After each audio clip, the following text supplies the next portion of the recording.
Anne is an RPG Maker horror game released fairly recently in August of 2021. It's a free game on Steam that was created and published by a developer named Wrong. It's inspired off of the RPG Maker horrors of ye olden days in 2010 and previous. But let's see if it succeeds in matching that ambition. We follow Anne, who is a digital art student at the Delta Academy of Arts, where she majors in digital art. In our opening, we find that the reason we're back in the school today is because she left her USB with all her project information in the digital art department. So we need to go back for it. Entering the art school, we get to see how pretty this game truly is. The first floor is the exhibition hall, a room full of projects from each department that is supposed to show off students' talent. There's a melodic piano piece, a fashion display, and this weird ugly statue, to name a few. We can also find the principal, who looks grumpy with a weird scowl that tells us that the school hours are from 8 a.m. to 9 p.m. We must remember the school rule. Absolutely no one is on the premises past 9. But I mean, hey, all schools have specific rules because of one person doing stupid shit, or one group of people being led to do stupid shit. There is also a board that shows the hours, a Halloween flyer, and 3 missing persons reports. Charles Worth, Myra Hess, and Hannah Itagaki. We can go upstairs and pass through all the floors, the fashion department, the sculpting department, and the music department before making our way to the digital arts department. After getting our USB, we decide to do a little extra work. After working a bunch, we nod off in front of the desk and can see time pass as the principal walks in, clears the room, and leaves while saying he needs to get out of there quick. I wonder why he's in such a hurry. But after this, we get one of my favorite aspects of Anne, the animated cutscenes. It's actually pretty unique, especially for RPGs I've played so far. I think these animated sequences are quite cool throughout the game too. We wake up and find that it's midnight with our phone almost dead. The game also gives us this cute little autosave reminder. Leaving the digital arts department, we can end up in a decrepit hall with paintings of the people from the missing persons reports, and an empty one with our own name. Hannah's painting also has a more sinister look than the others, with only her first name. Going through the hall, we get scary apparitions of a ghostly girl resembling the one in Hannah's painting. This opens us to our first chapter, the piano department. We can find a sheet of paper in one of the rooms that gives us the assignment of the final project. The theme for the piano department was Purloin. Now, all of these sections have a piece of paper that gives a theme for what their project was, along with a final boss of some form with that final objective. The word purloin means to steal. It's a great piece of foreshadowing for both the story and the section's boss. You need to steal some piano keys throughout the area, and I have to show you this one clip that I tried to get to the first one. This isn't fucking ominous at all. The sheet music, I wonder if it... Jesus! Achieved ending 1? A grand piano falling on my ass? This section is so pretty, and yet super ominous with the low piano section in the background and great design, as others commented in the stream. To get to the boss area, you need to solve some piano-related puzzles, and personally, I think the note-matching one right before it was really neat. I love when these games bring up new or different ideas for the player to try and figure out. I also like how the boss room goes completely silent when you enter, and the piano only comes back when you try to exit as someone starts playing. We see a figure shrouded in shadow murmuring to themselves while playing piano, and they say they're busy but then realize that it's after 9 and we shouldn't be here. She then reveals herself. She's Myra Hess, and knows that Anne is confused and tells us about an escape route. But before we can go, we tell her that we recognize the music, that it was playing in the exhibition hall. But she goes into shell shock, claiming that she was never able to submit her piece because she got trapped here. Ivy. A girl who had drugged Myra to steal her work. We then get this amazing animated segment of Myra's head tensing up, and then her bloody blank stare whipping back at us in anger, as we have a boss fight against the environment of pianos swirling around to hit us. The music changes to a beautifully intense symphony as we need to dodge the ivory workstations and electric imitations, eventually getting past them all after many, many, many, many failed attempts. I got to see this bittersweet send-off that she gives the player. Myra's face changes to a slight smile when she realizes to herself that her work made the exhibition, regardless of whose name was on the sheet music, regardless of if it were stolen or not. The next hall has us finding this guy, Security. It's the only name he chooses to go by, not letting Anne know his real name. He claims to be a security guard that stays at night, leaving notes to make sure that people stay safe. His introducing animation is also just great. For the rest of the game, he accompanies us in our party, even though he doesn't usually show up on screen following us like other RPG makers. He's our exposition guy, explaining a lot of the school's odd properties and telling us he's investigating the mystery along with the principal, and says he'll answer questions later. Yet, the question to his name is always just that his name isn't important.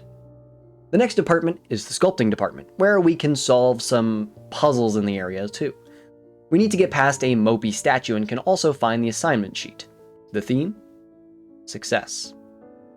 The boss of this department, however, is no person but a statue.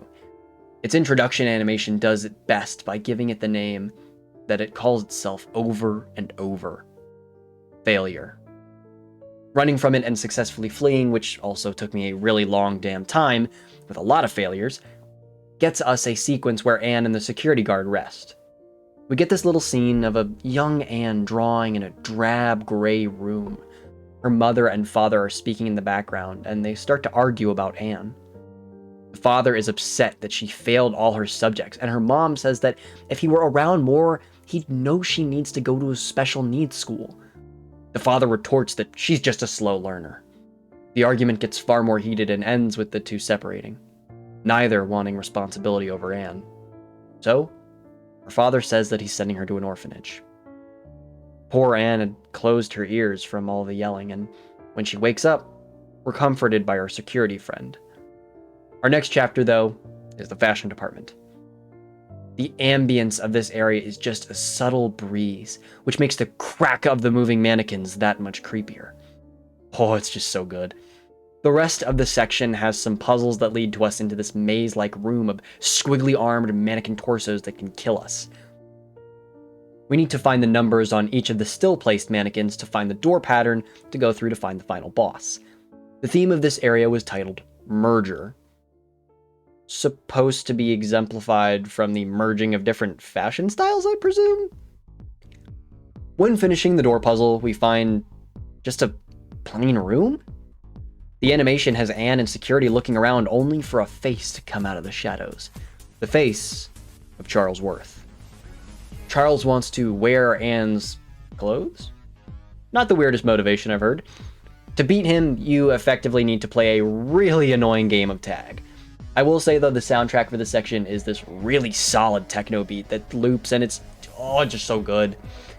This section is just equally as difficult for me as all the previous ones. Evading all these mannequins, some of which move at Mach fucking speed. Once we escape the area, we can see Charles make fun of security before panning to the ghostly Hannah. But then Anne collapses in the next hallway as security enters the next floor. Chapter 4. The Exhibition Hall.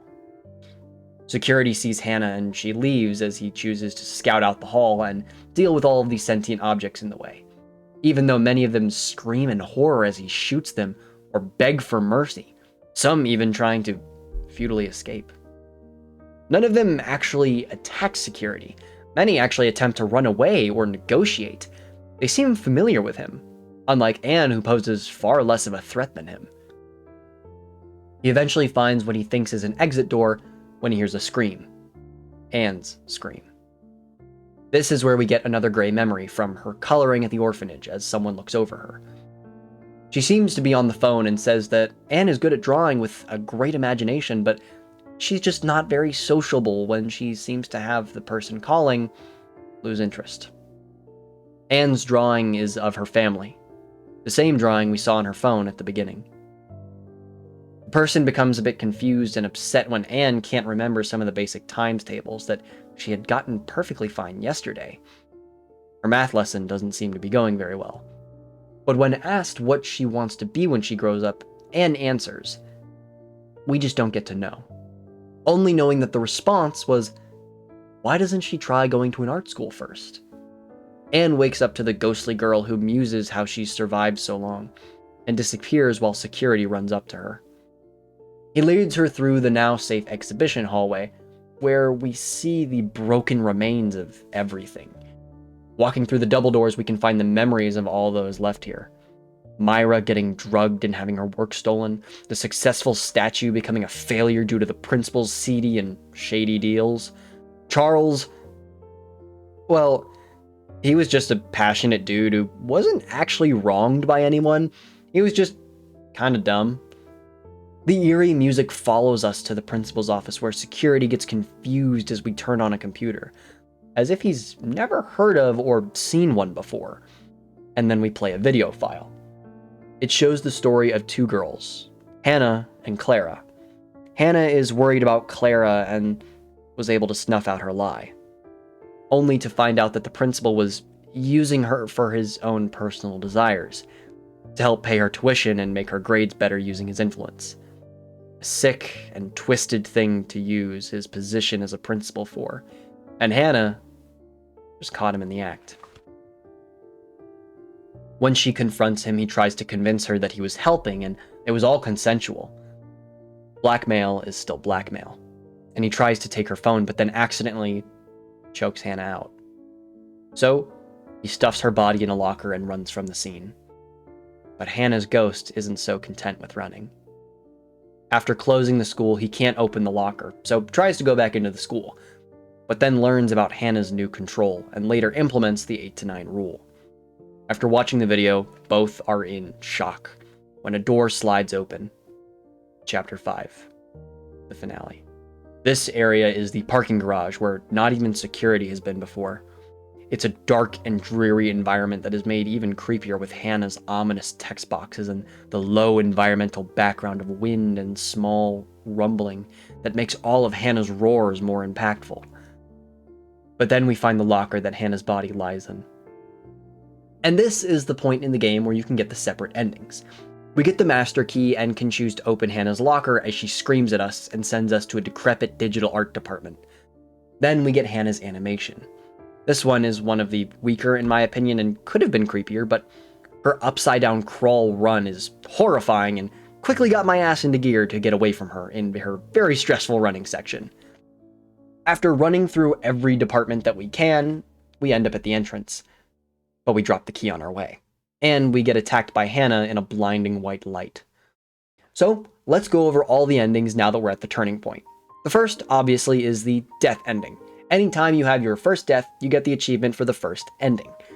The second, when told to turn back, has Anne run back to the entrance and actually escape. She's forgotten everything and lives the rest of her life not knowing how she got there that night. Our third ending is after the Hannah chase, where we go back, get the key, and choose to open the door and leave. However, we only end up at a never-ending digital arts department, becoming a new member of the school. Our fourth ending is after we've gotten the key. We ignore the doors and move back in finding another exhibition hall from the other building. In there are other final projects chosen with their assignment names. One saying anatomy, another named temptation, and one with many of its letters missing. But with the few that are there, we can guess its name. Security. Then we see an animation of Anne finding Security's painting as he walks up behind her as he did before. Security, from the traditional painting department.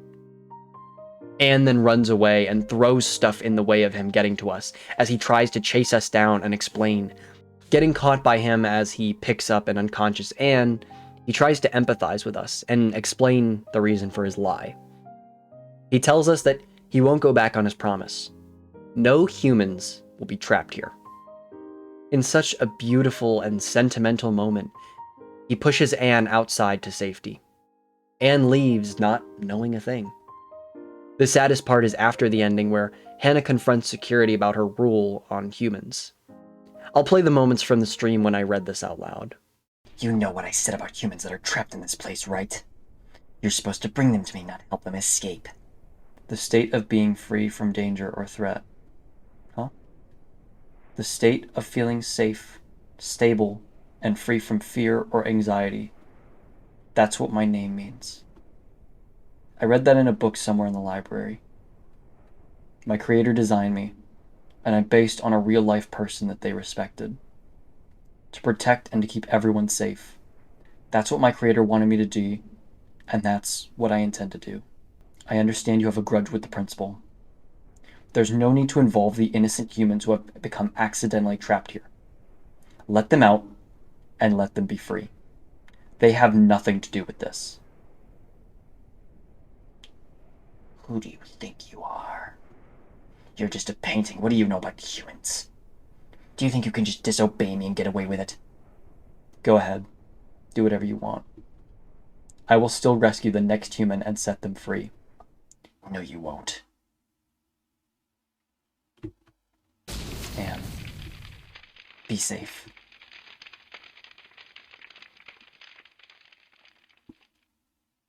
Our last and longest ending has Anne run for quite a while to escape security from catching her, until he corners her and they talk. It's a similar talk to the previous ending, but Anne isn't on his back or unconscious. Then they devise a plan to save the school. After finding the other two ghosts and convincing them, they decide to work together and conceive a trap for the principal by tricking him in and then letting Hannah achieve her revenge. Hannah goes back to normal, and so do the other two. As we all escape, Anne takes a selfie with security, and she leaves, having our memories wiped just as before. No one knows what to tell the police about the two suddenly found missing kids and now missing principal. But several months later, we can go to find the other campus and find security's painting. All of a sudden, our phone tries to retrieve a corrupted file. It's the picture, her and security. And then she remembers their time together, and then decides to look at the painting in this heartfelt animation, ending the game. Oh my god. I loved this game so much. Analyzing this game, it's beautiful. The arts and visuals are just great. I'm still not that sure what this style would be called, because the art style looks closer to 32-bit sprite work than 16. All of the environments were crafted so well, in my opinion. They all had their unique personality, but felt properly inhabited enough without being too cluttered for gameplay. Especially considering this is a warped version of the departments we previously had gotten to explore. The decrepit hallways in between offered a great introduction to the transitions and story elements, while the departments themselves were very on-brand to their theming. The music department was sparsely decorated except for all the pianos, since, duh, it's a pianist space. All they need is their instrument and their sheet music. The sculpting department was more cluttered and artistic, considering the mess that clay can create, with more physical space being taken up. And then the fashion department has spools and plants and sewing machines with boxes of materials everywhere. More cluttered, but making more sense in the process.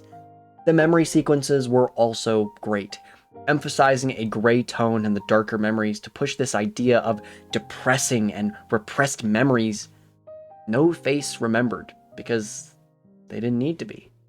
Save for the perpetrators like Ivy or the principal. Anne's memory give us this identity we don't see in the game, of a girl with special needs who easily forgets academics and doesn't quite grasp them.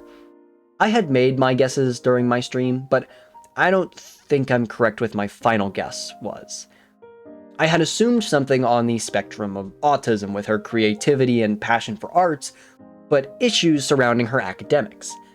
I know autism is a spectrum that comes in many different types that I am not professional enough to discuss with as my final determination, so I leave that to you all. Maybe she doesn't have special needs like her father said, or maybe she has an underlying mental state that we can interpret throughout the game. That's why I hope you all will check out this game. It's free, the size is small on space, and you can run it on a potato. Back to the game though. The music was very nice. All the pieces fit great where they were, and the creator knows when to cut music in favor of silence or even simple ambience. The two credited under music in the credits were very good at making sure it properly emphasized points.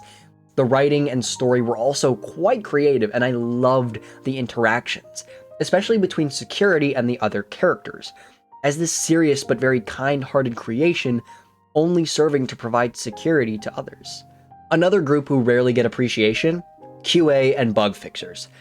I had pretty much no issues that I wouldn't chalk up to just how RPG Maker is when playing. My main issue with RPG Maker is just the menu design and effectively being one size fits all and the interact/menu keys being odd. But considering how many RPG Maker games I've played that also had that, I have to assume it's just the default, since I haven't started developing in that program yet. The mechanic and puzzles in this game were also very good. No particular puzzle made me get angry or feel like I wasn't being told how to do it right. The only one I didn't like is that puzzle where you press something and it turns on or off other plants. Not really anything against the creator specifically, I just hate that kind of puzzle in general. Overall, Wrong and their team have made an absolutely amazing tribute to RPG Maker horror history, and I encourage all of you to check it out and support the creator.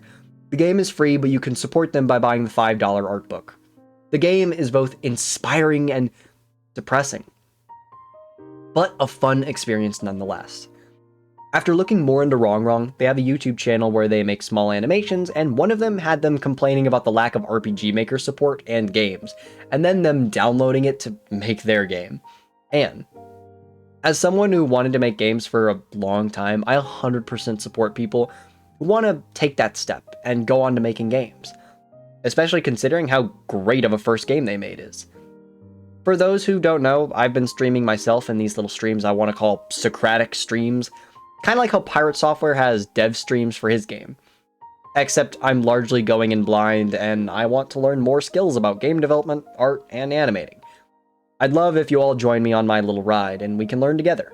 Being able to bounce off ideas and take suggestions while making maps for Gary's Mod and Hammer Editor has been a fun experience. And I want to do it more often with you guys. I also bought RPG Maker MZ on sale a while back, and want to learn that too someday.